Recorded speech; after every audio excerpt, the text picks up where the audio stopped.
Hello everyone, welcome back to my channel. আজকে আপনাদের সাথে আমি শেয়ার করব খুব সুন্দর একটি সাইড ব্যাগ তৈরির ভিডিও। আপনারা আমার আগের একটি ভিডিওতে দেখেছেন যে আমি কিভাবে ব্যাগ তৈরির জন্য জিন্স সেলাই করি। এই ভিডিওটি আপনাদেরকে আবার একটু দেখিয়ে দিলাম যে আমি ঠিক কিভাবে সেলাই করি, আর এটা স্কিপ করে আমি খুব দ্রুত সময়ের মধ্যে দেখিয়ে দিচ্ছি। এটা হচ্ছে ডিএমসি সুতা। এই ডিএমসি সুতা দিয়ে আমি ফুলগুলো করে নিচ্ছি। আর আপনারা আজকের ভিডিওটি সম্পূর্ণ দেখলেই বুঝতে পারবেন যে আমি কিভাবে একটি ব্যাগ সম্পূর্ণ নিজের হাতে তৈরি করি এবং ইউজ করি। আর চাইলে আপনারা এভাবে ব্যাগ তৈরি করে নিজেদের জন্য ইউজ করতে পারেন। আশা করছি সম্পূর্ণ ভিডিওটি দেখবেন, দেখলেই বুঝতে পারবেন যে আমি ঠিক কিভাবে ব্যাগ তৈরি করি। চলুন তাহলে মূল ভিডিওতে চলে যাই। এখানে আমি একটি জিন্সের প্যান্টের উপরে হাতে কাজ করে নিয়েছি, এটা আপনারা দেখলেন। এই পর্যায়ে আমি কর্নার থেকে একটি পিরিচ দিয়ে আমি এটা জাস্ট রাউন্ড শেপটা দিয়ে নিব। আর সেলাইটা আমি ওভাবেই করেছি, গোল করে। জাস্ট আপনাদের দেখানোর জন্য আমি আবার চক দিয়ে মার্ক করে নিলাম। এই পর্যায়ে আমি রাউন্ড করে কেটে নিচ্ছি এটা। আর আমার ব্যাগটার শেপ ঠিক এভাবেই হবে। অবশ্যই সম্পূর্ণ ভিডিওটি আপনারা দেখবেন, দেখলেই বুঝতে পারবেন যে আমি কিভাবে ব্যাগটি তৈরি করেছি। এ টু জেড, জিপার লাগানো থেকে বেল্ট লাগানো থেকে শুরু করে সম্পূর্ণ ব্যাগ এবং ভিতরে কিভাবে ফলস কাপড় দিয়ে থাকি আমি, এ টু জেড আপনাদের সাথে শেয়ার করব আজকের এই ভিডিওতে।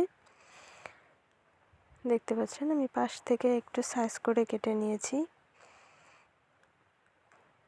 আর আপনাদের বাসায় যাদের এরকম জিন্সের প্যান্ট আছে অথবা হাতের কাছে যে কোনো ধরনের শক্ত কাপড় আছে, তাই দিয়ে এভাবে ব্যাগ তৈরি করতে পারেন। মেপে দেখাচ্ছি। চওড়া নিয়েছি 10 ইঞ্চি এবং লং নিয়েছি 8.5 ইঞ্চি পরিমাণ। আর এই সাইড থেকে যে সুতাগুলো বের হয়ে আছে এগুলো আমি খুব সুন্দরভাবে সাইজ করে কেটে নিচ্ছি। অনেক পুরো কাপড়, যেহেতু এখানে দুইটা পার্ট, তাই কাটতে একটু কষ্ট হচ্ছে কেচি দিয়ে। এই সাইড থেকেও আমি একটু সাইজ করে নিচ্ছি।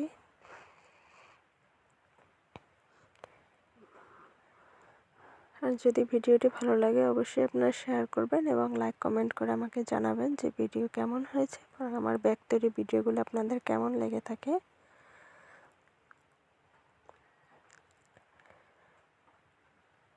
আর এটা নিয়েছি আমি ব্যাগের সাইড থেকে আর একটা পার্ট দিব, যাতে আমার ব্যাগটা একটু বড় হয় ভিতরে। এটা দিয়ে আমি একটু পরে কাজ করব। এটা আমি সাইডে রেখে দিচ্ছি। এরপর যে আমি উপর থেকে ভাঁজ করে সেলাই দিয়ে নিব। দুইটা পার্টেই ভাঁজ করে সেলাই দিয়ে নিব। দেখতে পাচ্ছেন ফিরে এলাম ভাঁজ করে সেলাই দেওয়ার পরে।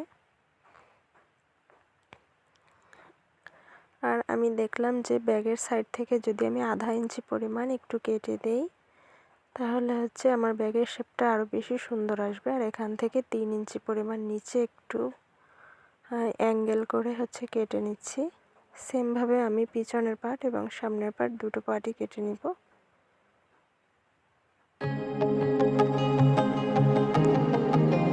চলুন তাহলে ভিডিওটি দেখতে থাকুন শেষ পর্যন্ত।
এই পর্যায়ে বলে রাখি, আমার চ্যানেলে যারা এখনও নতুন, চ্যানেল সাবস্ক্রাইব করেননি অবশ্যই সাবস্ক্রাইব করে সাথে থাকবেন এবং পাশে থাকা বেল আইকনটি অবশ্যই ক্লিক করে রাখবেন, যাতে আমি পরবর্তী কোনো ব্যাগের ভিডিও অথবা যে ভিডিও দিয়ে থাকি এটার নোটিফিকেশন আপনারা খুব দ্রুতই পেয়ে যাবেন। আর ব্যাগের ভিডিওটি কেমন হয়েছে, ব্যাগটি কেমন হয়েছে আপনারা অবশ্যই লাইক কমেন্ট করবেন, আমাকে জানাবেন কেমন হয়েছে, অথবা যদি আপনাদের কোনো প্রশ্ন থেকে থাকে অবশ্যই কমেন্ট বক্সে আমাকে জানাবেন, আমি আপনাদের প্রতিটি কমেন্টের উত্তর দেওয়ার চেষ্টা করি। দেখতে পাচ্ছেন আমার ব্যাগটা কত সুন্দর হয়েছে, আর এভাবে আপনারা সাইড ব্যাগ তৈরি করে নিজেদের জন্য ইউজ করতে পারেন। এভাবে নিত্য নতুন ব্যাগ আপনারা তৈরি করতে পারেন। আজকে পর্যন্তই, সবাই ভালো থাকবেন, আল্লাহ হাফেজ।